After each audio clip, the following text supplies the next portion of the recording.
YouTube family, hey, no smiles. I have to remove the smile. Before I explain myself to you guys of why I have to become a sellout, why I have to let down all of my supporters because I'm selling out. Just thought that I should show you where I am in season 1 as far as stat-wise, win-loss record-wise, and showing you why I have to sell out. Now, we look at my record overall, right? It ain't that bad, right? It ain't that bad. Look at my record. I played 10 games in the park. Well, I don't even know what counts as city games, but I played 10 games, won 8 of them. Right? That ain't that bad. You go to the rec. 85 games played in the rec thus far this season, and a 62 win percentage, 40 from 3, 93 from free throw, 57 from the field. You know, 3v3 Pro-Am, I haven't played any of those. Played 11 Pro-Am 5v5 games. Look at that win percentage. Look at it. Got the team. Look at our record. Look at that record. Even in Proving Ground, I played 16 games. I won 12 of them. So I ain't that much of a loser. I'm not that much of a loser. Stat-wise, I am a starter 1. You know, we are just slowly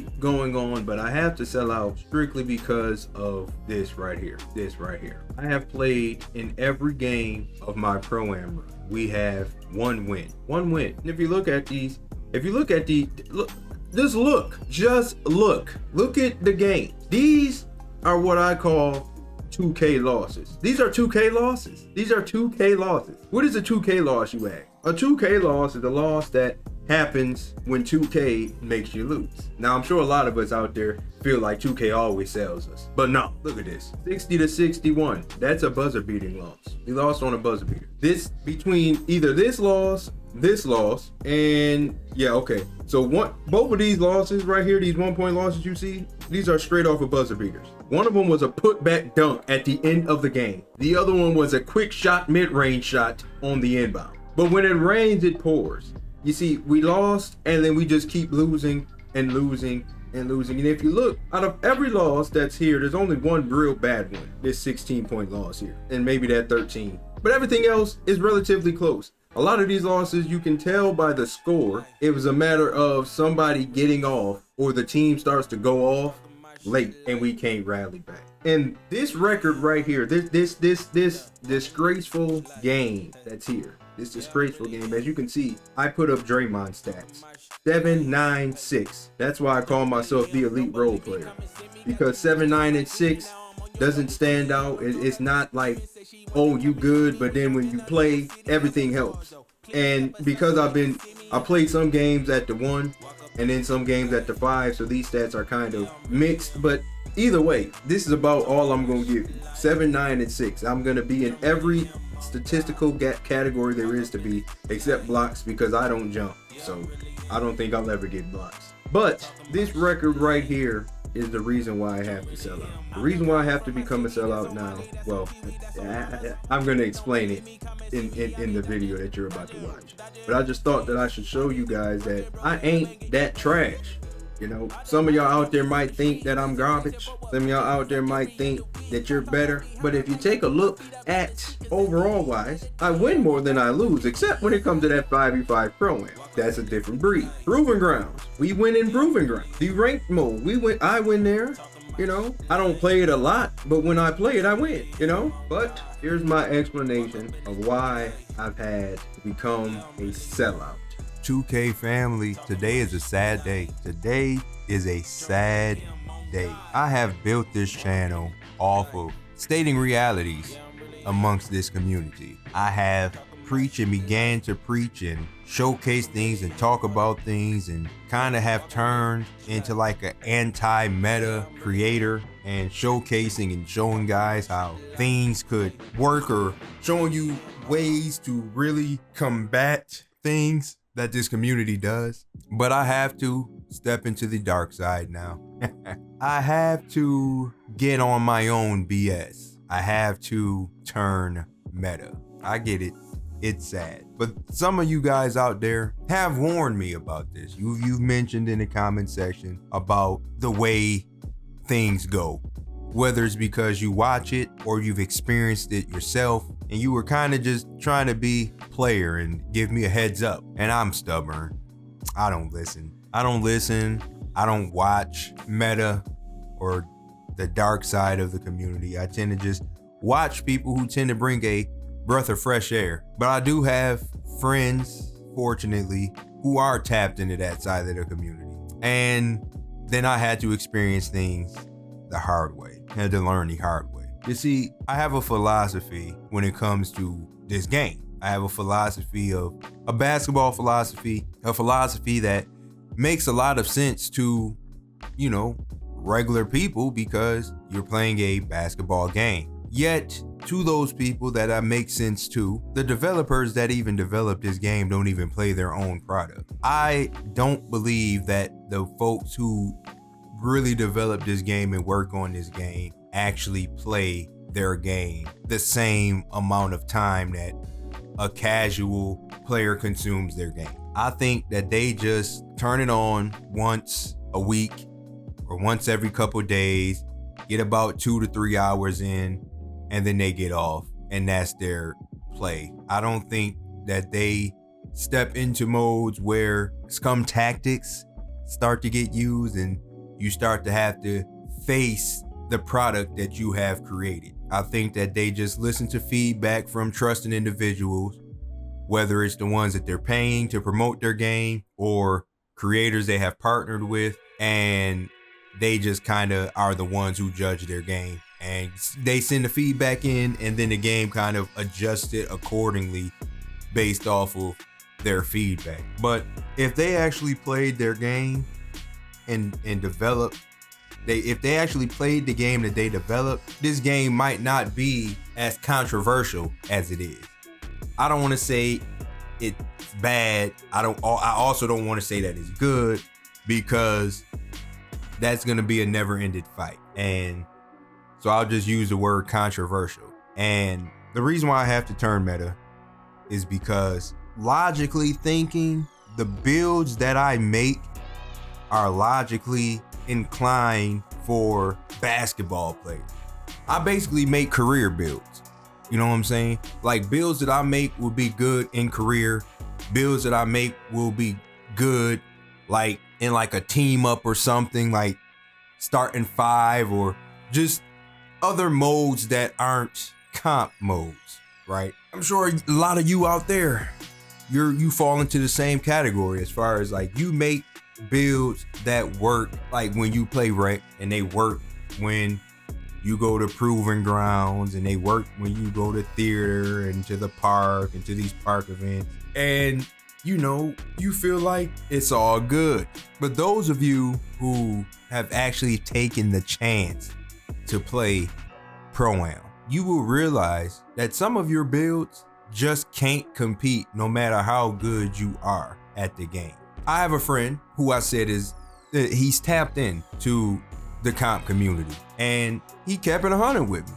He said, Chris, your concept and your logic on playing this game is fire. The concept and logic that I used this year when I switched to the big position, I said, I need to make a big that can do everything, because you don't know what you're going to walk into when you're playing the casual mode. You see, when you're in rec as a big, you can walk in there, you can be playing a 6'7" center who want to dribble.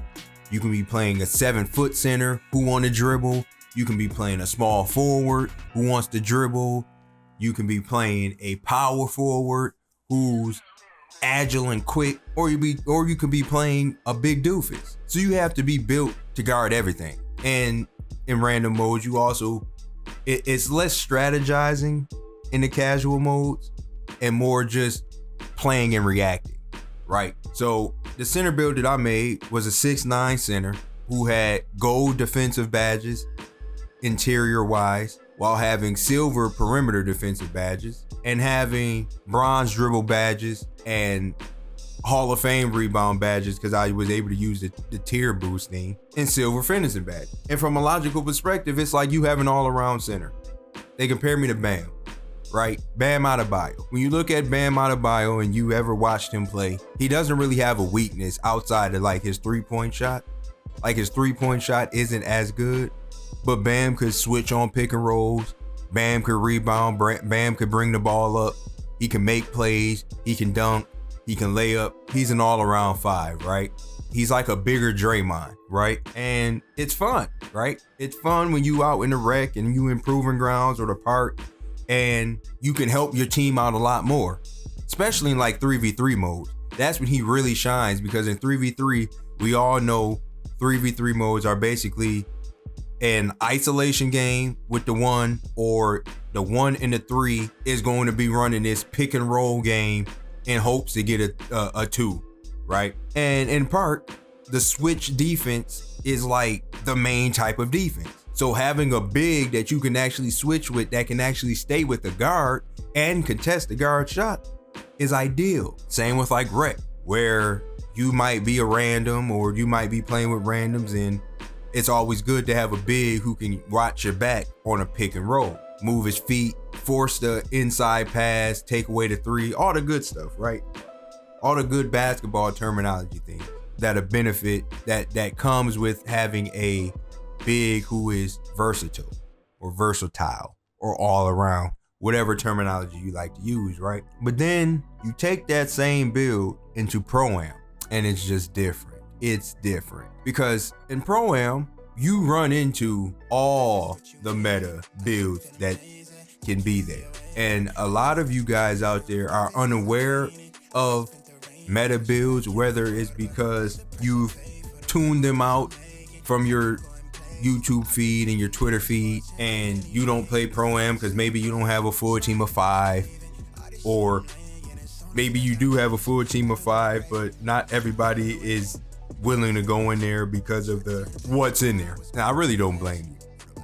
I really don't. But see, me, I'm competitive. And when I took that build into Pro-Am, or my center build into Pro-Am, I realized that I put my team at a disadvantage, because as versatile and all around and skilled that big is, when you're playing 3v3 or you're playing a rec or even proving ground, in Pro-Am, the impact gets limited, particularly because in Pro-Am, every center you're going to face in Pro-Am is going to have a 96 rebound. And 9 times out of 10, that same 96 rebound, which gives you Hall of Fame, has been max boosted to legend. And in that same breath, Pro-Am, you're gonna run into people who have been on the game since it released.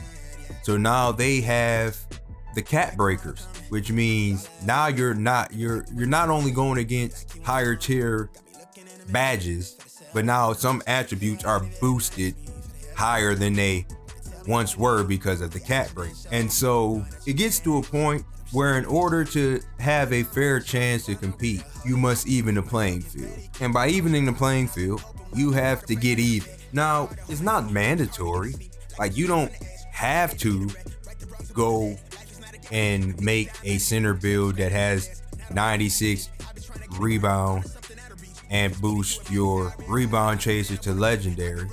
No, you don't have to, but you're also letting the other team off the hook per se. And like my Pro-Am games that I've played, they're not bad stat wise, I would say, but the same impact that I can have on like a rec game or a proving grounds game gets negated in a Pro-Am game, because now say I get 13 rebounds, right? 13, 14 rebounds in a Pro-Am game with Hall of Fame rebound chaser. Yet I don't gave up 17, 18, 19 rebound to a guy that has legendary rebound chaser. And even though the discrepancy doesn't seem that much, like it's like, oh, what's 5 more rebounds? Well, 5 more rebounds is equivalent to like 15 points for their team, because that 5 rebounds that they got, they're going to be offensive and they're going to lead to an open corner 3. And so in order for me to be able to really test the waters the right way, I have to turn to the meta.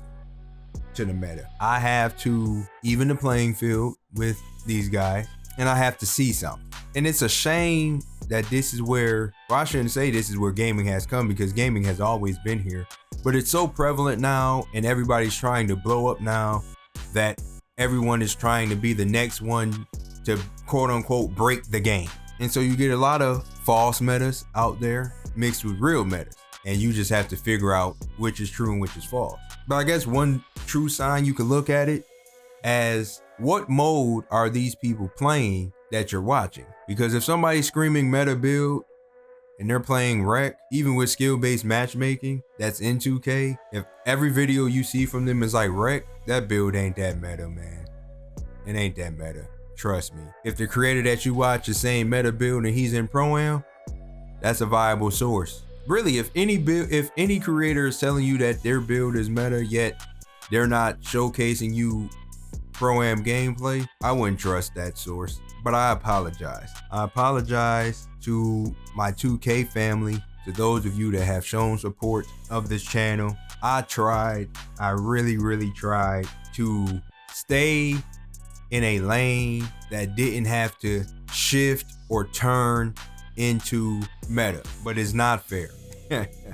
It's just not fair to cost your team games, really, because you aren't equipped enough for battle. So I'm not saying that my gameplay style is going to be boring to watch, as many of you have already seen. Luckily, my team is not a meta type team, as far as like dance with the ball for 22 seconds behind the screen, left, right, and to shoot a 3. We don't play that way, but we also don't have meta builds. And now we're gonna start to shift to meta builds to even the playing field. And so I apologize for that we couldn't stay off meta. Because like I said, you're doing yourself a disservice and a disjustice, and you are making the game much harder for you to stay off meta in meta modes. And so you really have a choice to make. With that sentence being said, you can play the game how you want, in the mode that you want, and enjoy the game how you want. But not all builds can translate into modes. You might have a build that can go from theater to rec to proving grounds to park to whatever park event or event that is going live and be good. But when you go into that Pro-Am and you're playing against a team that puts their center in the corner of a zone to put a power forward in the middle, while every player on that team can spam passing lanes to a point where almost everybody on your team is going to have a minimum of 2 turnovers. That already equates to 10 minimum. Once you experience that, a change has to happen. A change has to happen. But like I said, I really wish that the developers experience the game like some of their players do. I really wish that they would show us as a community that they experience the same games that we do.